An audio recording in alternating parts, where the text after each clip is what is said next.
کون کہتا ہے کہ پاکستان ایک غریب ملک ہے؟ خطے بلکہ دنیا میں سب سے زیادہ مہنگی بجلی خرید کر استعمال کرنے والا ملک غریب کیسے ہو سکتا ہے؟ یہ کیسا غریب ملک ہے کہ جن آئی پی پی سے بجلی خریدتا ہے انہیں پیسے بھی پورے ادا کرتا ہے، چاہے بجلی استعمال کرے یا نہ کرے؟ یہ کیسا غریب ملک ہے جس کے پاس 22,000 میگا واٹ بجلی کا نظام تو موجود ہے اور وہ لگ بھگ 45,000 میگا واٹ بجلی خرید رہا ہے؟ یعنی اپنے برتن میں اتنی چیز خرید کر رکھنے کی جگہ نہیں، لیکن ملک کی امیری اتنی ہے کہ ہم خرید رہے ہیں۔ یہ کیسا غریب ملک ہے جہاں لگ بھگ 7 آئی پی پیز ایسے ہیں جنہوں نے ایک بھی یونٹ پیدا نہیں کیا، لیکن انہیں اربوں روپے کی پیمنٹ عزت سے اور بر وقت ادا کی جاتی ہے۔ یہ کیسا غریب ملک ہے جس میں بجلی ڈالروں کے حساب سے خریدی جاتی ہے اور ڈالر کی قیمت بڑھنے کی صورت میں پیمنٹ کے جو صفر ہوتے ہیں اس کو خوشی خوشی بڑھا دیا جاتا ہے۔ یہ کیسا غریب ملک ہے جس میں اس مہنگی بجلی کے بعض شرمناک معاہدوں میں تو یہاں تک ایسی شکیں ڈالی گئی ہیں کہ انہیں پاکستانی عدالتوں میں چیلنج بھی نہیں کیا جا سکتا۔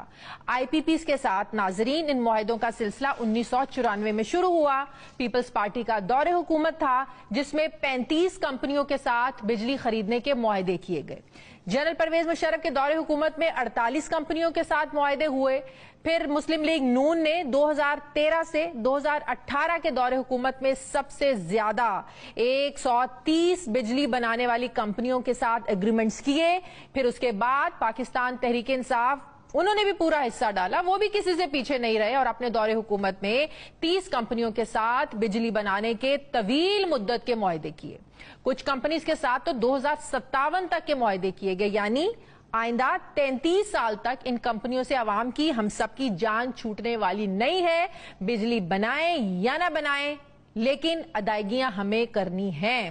وزارت توانائی نے اپنی ایک رپورٹ میں بتایا ہے کہ گزشتہ 10 سالوں میں کیپیسٹی پیمنٹ کی مد میں آئی پی پیز کو 8,344 ارب روپے کی ادائیگی کی گئی ہے، جبکہ اس سال 2,010 ارب روپے ادا کرنے ہیں۔ ذرا سوچیں کہ پاکستان کی بجلی کے معاہدوں کی اس تاریخ کا وہ کون سا کردار ہے جو ابھی تک سامنے نہیں آیا ہے۔ آپ مہنگی بجلی کے خلاف احتجاج بھی دیکھتے ہیں، تنقید بھی سنتے ہیں، لیکن وہ کردار ہمارے سامنے نہیں آتا۔ زیادتی کی نشاندہی کرتے بھی بڑے لوگ نظر آتے ہیں، لیکن ایسے معاہدے کرنے والے جو کردار ہیں ان کو سامنے کیوں نہیں لایا جاتا؟ کبھی آئی ایم ایف تو کبھی ورلڈ بینک پر ڈال کر بجلی مہنگی سے مہنگی کرتے جا رہے ہیں۔ جن حکمرانوں نے قوم کے ساتھ یہ ظلم کیا وہ کون ہے؟ وہ کون ہے؟ بجلی کے مسئلے کو سمجھنے کی بجائے آسان اور نہایت منافع بخش انہوں نے بنا ڈالا۔ انڈیپینڈنٹ پاور پروڈیوسرز یعنی آئی پی پیز انہوں نے لگوائے، جو دعوت خاص تھی کہ آؤ مل کر اس ملک کو، اس قوم کو لوٹتے ہیں۔ وہ کون ہیں جنہوں نے اپنے اربوں روپے کے کمیشن کے لیے تھوڑی بددیانتی کی لیکن عوام کے کھربوں روپوں کا نقصان کیا؟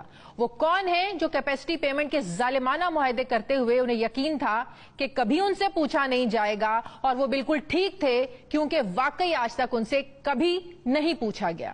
وہ کون ہیں جنہیں پتا تھا کہ ہمارے کرپشن پکڑنے والے ادارے این آر او دے کر جان بخشی کر دیتے ہیں؟ وہ کون ہے جن کے خلاف اب احتجاج تو ہو رہا ہے، آج بھی ہو رہا ہے، لیکن ابھی بھی معصوم قوم کو ان کے نام نہیں بتائے جا رہے؟